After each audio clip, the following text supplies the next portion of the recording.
नमस्कार. ठाण्याच्या राजकीय, सामाजिक आणि सांस्कृतिक घडामोडींचं वर्तमान चित्र दाखवणाऱ्या ठाणे वर्तमानमध्ये मी नितीन बोरसे आपलं पुन्हा एकदा हार्दिक स्वागत करतो. सादर करीत आहोत आजच्या ठळक बातम्या. महाराष्ट्राचे सुपुत्र पद्मविभूषण ज्येष्ठ खगोलशास्त्रज्ञ जयंत नारळीकर यांचं काल पुण्यामध्ये निधन झालं. मृत्यूसमयी त्यांचं वय 86 वर्ष एवढं होतं. आंतरराष्ट्रीय स्तरावर खगोलशास्त्रज्ञ म्हणून त्यांचा अधिकार मान्य झाला होता. जयंत नारळीकर हे अत्यंत सोप्या शैलीमध्ये मराठी विज्ञान कथा लिहिण्यासाठी अत्यंत लोकप्रिय होते. केम्ब्रिज विद्यापीठातून शिक्षण घेतल्यानंतर ते भारतामध्ये परतले. TIFR अर्थात टाटा मूलभूत संशोधन संस्थेमध्ये त्यांनी सुरुवातीला काम केलं. पुण्यामधील अत्यंत प्रतिष्ठित अशा आयुका या संस्थेच्या उभारणीमध्ये त्यांनी अतिशय महत्त्वाचं योगदान दिलं. 2021 मध्ये नाशिकमध्ये झालेल्या अखिल भारतीय साहित्य संमेलनाचं अध्यक्षपद देखील त्यांनी भूषवलं होतं. पहाटे झोपेतच त्यांची प्राणज्योत मालवली. जयंत नारळीकर यांचा जन्म कोल्हापूरमध्ये झाला. त्यांचे वडील बनारस हिंदू विश्वविद्यापीठामध्ये शास्त्रज्ञ होते. जयंत नारळीकर यांचं शिक्षण बनारस हिंदू विद्यापीठात झालं. पुढील शिक्षणासाठी ते केम्ब्रिजला गेले होते. त्याकाळी जयंत नारळीकर यांनी फ्रेड हॉईल यांच्यासोबत काम केलं होतं. फ्रेड हॉईल हे जयंत नारळीकर यांचे गुरु होते. जगभरातील आघाडीच्या खगोलशास्त्रज्ञांमध्ये फ्रेड हॉईल यांचा समावेश होता. त्या काळामध्ये हॉईल नारळीकर ही थिअरी प्रसिद्ध झाली होती. जगाची निर्मिती स्फोटातून झाली या थिअरीचे दोघेही टीकाकार होते. जयंत नारळीकर यांना 1972 साली तत्कालीन पंतप्रधान इंदिरा गांधी यांनी बोलून घेतलं. त्यानंतर जयंत नारळीकर हे TIFR मध्ये दाखल झाले. भारताचं आजचं खगोलशास्त्राचं जे संशोधन आणि प्रगती आहे त्यामध्ये जयंत नारळीकर यांचं अत्यंत महत्त्वाचं योगदान आहे. ते आधुनिक खगोलशास्त्राचे उद्गाते होते. त्यांच्या जाण्याने खगोलशास्त्रातलं एक महत्त्वाचं पर्व संपलं अशी प्रतिक्रिया मिळते आहे. डॉक्टर नारळीकर यांच्या जाण्याने सर्वत्र हळहळ व्यक्त होते आहे. राष्ट्रवादी काँग्रेस पार्टी आता निवडणुकीच्या मोडमध्ये जात असल्याचं लक्षात येऊ लागलं आहे. राष्ट्रवादी काँग्रेसचे ठाणे शहर जिल्हा अध्यक्ष श्री आनंद परांजपे यांना आता बढती देण्यात आली आहे. त्यांना राष्ट्रवादी काँग्रेसच्या महाराष्ट्र प्रदेश सरचिटणीस पदावर आनंद परांजपे यांची नियुक्ती करण्यात आली आहे. गेल्या अनेक वर्षांपासून श्री आनंद परांजपे यांनी ठाणे शहर जिल्हा अध्यक्षपदाची धुरा वाहिली होती. आता त्यांना बढती देण्यात आली आहे.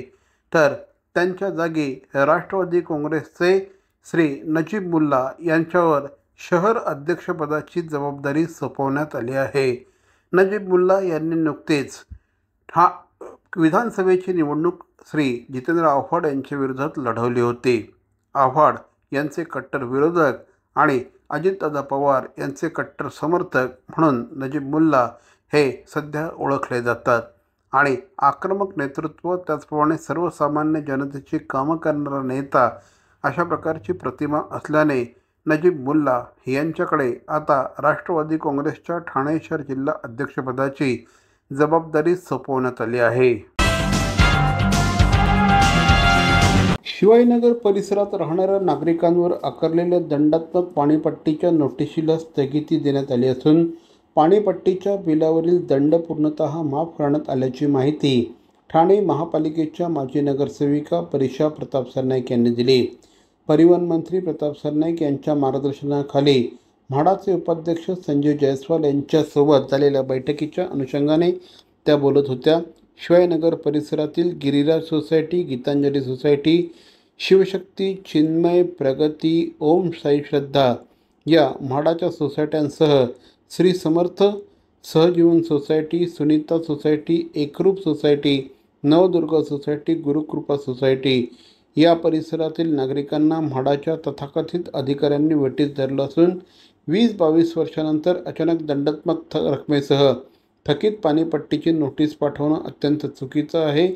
असे तुगलकी आदेश देणाऱ्या अधिकाऱ्यांची चौकशी झाली पाहिजे अशी मागणी सरनाईक यांनी जयस्वाल यांच्याकडे केली. पाणीपट्टीच्या नोटिसीला स्थगिती देण्यात आली असून पाणीपट्टीवरील दंडात्मक रक्कम पूर्णपणे माफ करण्यात आल्याचं यावेळी स्पष्ट करण्यात आलं।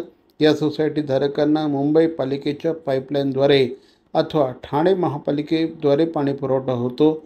या संदर्भात सविस्तर अहवाल देण्याचे निर्देश ठाणे पालिका आयुक्तांना देण्यात आले आहेत। मुंबई महापालिकेच्या पाईपलाईनद्वारे पाणी पुरवठा होणाऱ्या सोसायटी धारकांचं मूळ बिल देखील फेर तपासणी करून टप्प्याटप्प्याने भरण्याची सोय करून दिली जाईल असं आश्वासन या संदर्भात देण्यात आलं आहे। म्हाडाने आम्हाला म्हणजे जवळजवळ 9 लाख बिल पाठवलं होतं व्याजासकट। मुद्दल आहे 2,99,000, पण त्याच्यावर व्याज जे दिलेलं आहे अवास्तव्य व्याज ते साधारण कोणतीही गृहिणी भरू शकत नाही। म्हणजे तिची रात्रीची झोप उडणारच, कारण पाणी हा सर्वात महत्त्वाचा मुद्दा आहे आणि पाण्याशिवाय कोणतंही घर चालत नाही। तर त्याच्यामुळे हे जे कारभार म्हणजे झाला तो त्याच्यामध्ये सगळेच नागरिक गोंधळले होते। ज्यांना पाणी येतंय ज्यांना नाही येते ते त्यांनी सर्वांनीच, मग त्याच्यावर हा जो स्थगिती दिलेला जो मुद्दा सरांनी जो मांडलाय वगैरे त्याच्याबद्दल आम्हाला फार समाधानकारक उत्तर मिळालेलं आहे आणि खरंच मी ताईंचं त्याबद्दल खरंच धन्यवाद।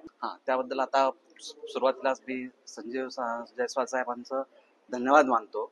आम्ही सर्व शिवाजीनगरमध्ये रहिवासीचा जो पाण्याचा प्रॉब्लेम होता तो आम्ही स्थानिक नगरसेवक आमच्या परिषद पटनाईक यांच्याशी चर्चा करून म्हणजे यांनी आम्हाला साहेबांची भेट घालून द्यायचं आज ठरवलेलं, त्याप्रमाणे त्यांनी इथे आणलेलं आहे आणि संजय साहेबांनी आम्हाला समाधान उत्तर दिलेलं आहे। जयस्वाल सरांचं जर तुम्ही नाव वाचलं तर ते लोकप्रतिनिधीला पण विश्वासात घेतात, तसंच स्थानिक नागरिकांना पण ते विश्वासात घेतात।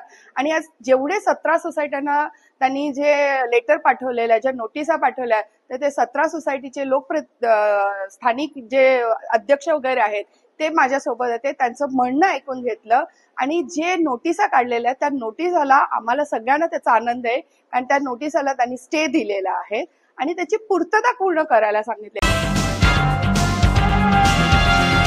CP Goenka International School, nurturing talent at young age for scholastics, sports and performing arts in global perspective. Proud to have world toppers and country toppers in 10th standard Cambridge examinations. Ranked the best emerging school by the Times of India for personality over percentage, CP Goenka is the intelligent choice. Thane महानगरपालिकेचे मालमत्ता कर म्हणजेच property tax भरण्याचे आवाहन।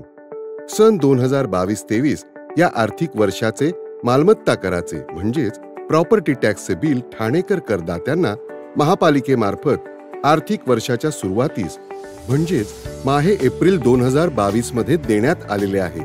तथापि अद्यापही काही करदात्यांनी मालमत्ता कर महापालिकेकडे जमा केलेला नाही। सध्या आर्थिक वर्षाचा अंतिम टप्पा सुरू झाला आहे। मालमत्ता कर वसुलीसाठी महापालिकेतर्फे कडक कारवाई हाती घेण्यात आली आहे।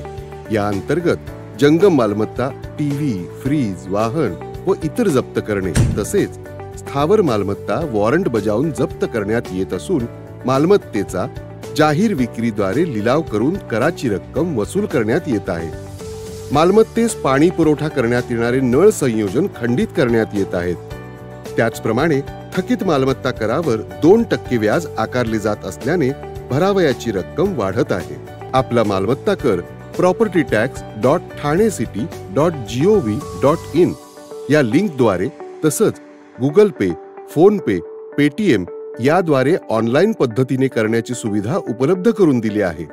शनिवार, रविवार व सार्वजनिक सुट्टीच्या दिवशी नागरिकांना मालमत्ता कर भरणे सोयीचे व्हावे याकरता महापालिकेचे मालमत्ता कर संलग्न कार्यालय या दिवशी कार्यान्वित ठेवण्यात आलेले आहे।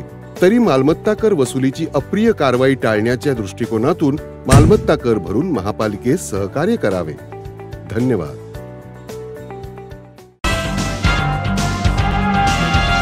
स्तनांच्या कर्करोगाचं लवकर निदान आता ठाणे शहरातील सिव्हिल हॉस्पिटलमध्ये शक्य आहे।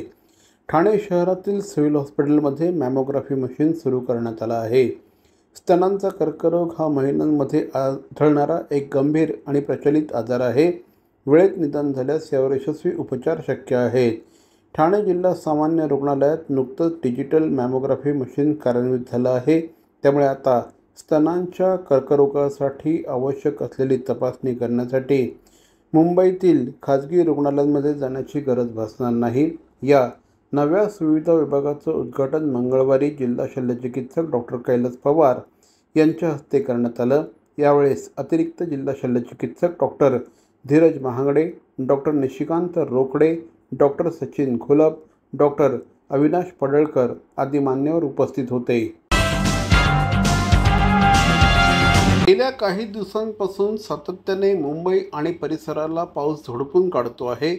अशातच राज्यामध्ये देखील मोठ्या प्रमाणामध्ये जलधारा बरसू लागल्याने ऐन मे महिन्यातली उन्हाची तलखिली कमी झाली आहे।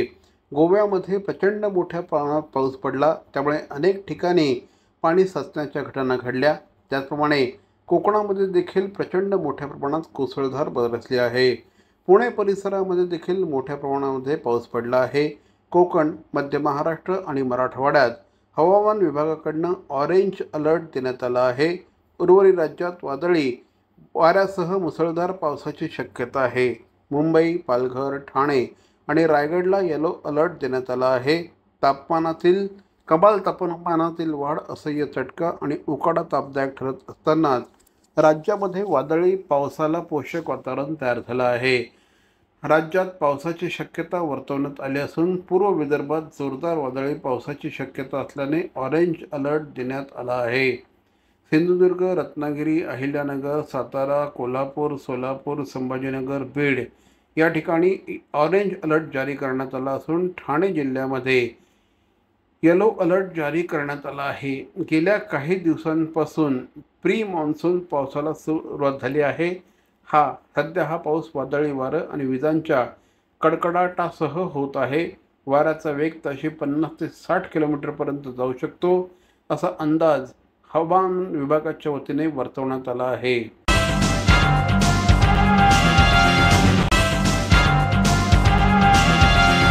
तर मंडळी, या होत्या आजच्या ठळक बातम्या। आजचा एपिसोड आपल्याला कसा वाटला आम्हाला जरूर कळवा। आमचा पत्ता आहे Dadoji Konde stadium, shop number 16, Khatan road, Thane पश्चिम। दूरध्वनी क्रमांक 9820939420। तर मग पुन्हा भेटू उद्या याच वेळी याच ठिकाणी ठाणे वर्तमानमध्ये। तोपर्यंत धन्यवाद। जय हिंद, जय महाराष्ट्र।